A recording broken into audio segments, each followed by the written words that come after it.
салому дуруди бепоён ба кулли мухлисони барномаи дар шабакаҳои иҷтимоӣ. Фирдавси хурсанд топ хабарҳои варзиширо мегӯяд. оғоз мекунем. сару садаҳо дар мавриди аз симати сармураббигии дастаи ливерпул канор рафтани Юрген Клоп рӯзҳои охир дар шабакаҳои маҷозӣ хеле зиёд шудааст. чунин овозаҳо дар такя ба натиҷаи бозиҳои охири мерсисайдиҳо дар чемпионати Англия ва мусобиқаи ҷоми Англия баланд шуд. баъзе расонаҳои хабарии на он қадар машҳур чанд рӯзи охир дар мавриди истеъфои мутахассиси олмонӣ менависанд ва ишора мекунанд ки раҳбарияти бошгоҳ аллакай хулосаи худро дар ин масъала баррасӣ кардааст. Флориан Плеттенберг, журналист ва инсайдери машҳур, дирӯз хабарҳо ва овозаҳои атрофи Клопро рад кард ва гуфт ки дохили бошгоҳи Ливерпул касе то ҳол дар ин бора даҳон боз накардааст. Юрген Клоп новобаста аз нокомиҳои охир омода аст кори худро идома диҳад. раҳбарияти бошгоҳ куллан ба ӯ бовар доранд, дастгирӣ мекунанд ва ҳатто омодаанд Клопро барои чунин як мавсими суст мавриди пӯзиш қарор диҳанд. Ливерпул феълан нақшаи анҷом додани трансфери хуб дар авзанаи зимистона надорад ва дар ин мавзӯъ танҳо барои ба даст овардани футболбози Борусия Дортмунд Ҷуд Беллингем дар авзанаи тобистона кӯшиш хоҳад кард. ҳоло дастаи Ливерпул дар мавқеи нуҳуми ҷадвали Премер-лигаи Англия қарор дорад ва ин яке аз мавсимҳои сусттарини Юрген Клоп дар дастаи мазкур ба ҳисоб меравад. бовар кунед, ҳеҷ гоҳ фикр намекардам ки Клоп ахиран суқут мекунад. ҳарчанд охир дар Борусия ҳам ба чунин вазъият рӯбарӯ шуда буд. ё мегӯяд пир шудааст? шояд, вале ман баъди харидани Дарвин Нунес камтар ба зиракии Клоп шубҳа кардам. барои ӯро харидан бояд ё девона бошӣ ё маст. ана дар бораи истеъфои Антонио Конте чӣ қадаре ҳарф занем меарзад. ҳоло барои Тоттенхем ҳеҷ кор накардааст ва ҳамон Тоттенхеми нозанинро ба қавле расво мекунад. ба иттилои пойгоҳи хабарии Daily Mail вазъияти феълии даста раҳбарияти бошгоҳи лондониро нигарон кардааст ва онҳо аллакай дар ҷустуҷӯи мутахассиси нав дар симати сармураббигӣ ҳастанд. баъди шикаст аз дастаи Арсенал ояндаи мутахассиси итолиёвӣ зери суол меравад. тибқи шартнома бояд Конте то тобистони соли 2023 дар ин курсӣ адои вазифа кунад. ҳатто тибқи як банди шартномаашон тарафайн ҳуқуқ доранд ба таври автоматӣ як соли дигар муҳлати шартномаро тамдид намоянд.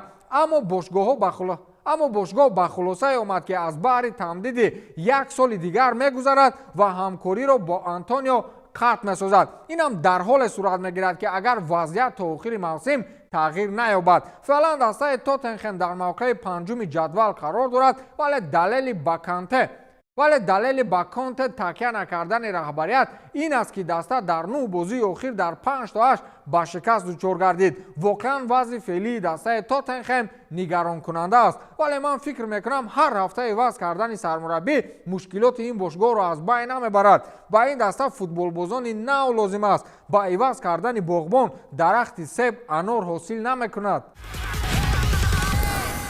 таҳаввулоти бузург дар футболи тоҷик. мутахассиси маъруфи футболи Россия Игор Черевченко бо тими қаҳрамони кишвари Тоҷикистон шартномаи кории яксола имзо мекунад. дар ин бора худи Черевченко вақти мусоҳиба бо пойгоҳи хабарии ТАСС рӯзи якшанбе гуфтааст: ман то ҳол дар Москва қарор дорам. пагоҳ баҳри имзои шартнома бо Истиқлол ба Душанбе парвоз мекунам. муҳлати шартнома 1 сол аст, гуфтааст Игор Черевченко. мутахассис ҳамчунин иттилоъ дода буд ки вариантҳои дигар ҳам дошта буд, аммо кор дар Тоҷикистонро ихтиёр намудааст. Черевченко дар ин вазифа Алишер Тухтаевро иваз мекунад, нафаре ки баъди рафтани Виталий Левченко дар моҳи июли соли 2022 вазифаи сармураббигии дастаро иҷро менамуд. мегӯянд барои он ки дар як соҳа пеш равӣ бояд мутахассиси таҷрибадори овозадори ба қавле зур биёрӣ. аз ин сабаб интихоби раҳбарияти бошгоҳи Истиқлол дар ин маврид зур не, балки олӣ аст. агар ҳамин Алнас Роналдуро намехарид, ба фикрам Истиқлол шонси чемпионшавӣ дар Лигаи чемпионҳои Осиёро дошт.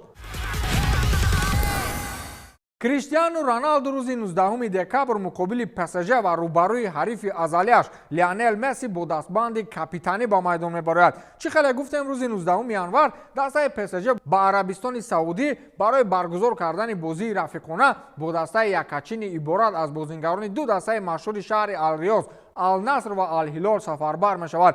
پرتغالی 37 ساله را ترکی الاش شیخ سردار ریاست اداره‌کنی اوید باروش در عربستان سعودی مخصوص دعوت نمود تا کاپیتانی دسته مذکور را به او باور نماید. فعلا رونالدو بعد گزارشش به دسته النصر تا حال بازی اولین خود را با هیئت این دسته برگزار نکرده است و اولین بازی خود را به صفت آخرین بازی با دسته‌های اروپایی یا خود مقابل حریف ازلیش مسی برگزار میکند. فعلا رونالدو را اکثریت مخلصان فوتبال برای پول را انتخاب کردن تنقید میکنند و میگویند که به خاطر پول شده از بحر فوتبال گذشت. آخر مرا میبخشد به من یک فوتبالباز را مثال بیارد که در 38 سالگی 200 میلیون دلار در یک سال میگیرد. بعضی دسته ها را معاش همه فوتبالبازانش در یک سال 200 میلیون نیست. یک پیراهن مسی را با نرخ قریب 44 میلیون یورو فروختند. میدانید این پیراهن چی برتری داشت؟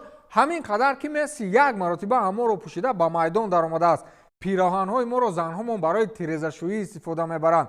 خلاص در یک مزایده در شهر پاریس 17 پیراهن فوتبالبازان دسته PSG را به فروش گذاشتند که آنها را بازیگران دسته مذکور در بازی‌های اخیر به بر کردند. پیراهن مسی را یک سرمایه‌دار مشهور چینی با نرخ 43.623 میلیون یورو خریداری کرده است که آن پیراهن را مسی در بازی مقابل انژه به بر کرده بود. گفته می‌شود که نرخ اصلی این به اصطلاح فوتبالکار را 22 میلیون یورو معین کرده بودند و در نتیجه مزایده آن تا 44 میلیون یورو نرخ گرفت و سرمایه‌دار چین آن را خریداری کرد. پیراهن مسی میان فوتبالکارهای بازیگران دیگر PSG از همه قیمت‌ترین بود. مثلا از نیمار 7 میلیون و 894 هزار یورو رفت، از امباپه 15 میلیون یورو رفت و از دیگرهاش از این نرخ‌ها کمتر بودند. آدمان پول دارند به خاطر ذوقشان در 44 میلیون یورو پیراهن مسی را می‌خرند، وگرنه اون پیراهن غیر یک متاع بودن دیگر هیچ ارزشی ندارد. این خصلت آدمی است که باید به یک راه پولداری خودش را نشان دهد. اگر رفته 200 تومان قرض پرسی نمی‌دهد. دوستان عزیز، شبکه یوتیوب دنیای ورزش برای شما مخلصان عنقریب هر روز نوارهای نوی ورزشی میگذارد. ویدیوهایش خیلی جالب است و ارزنده تماشا هم هست. من یک بار دیگر سلیقه‌اش رو در جای کامنتر میگذارم. در آمده خبر گیرید. با همین تمام، تا دیدار، خیر.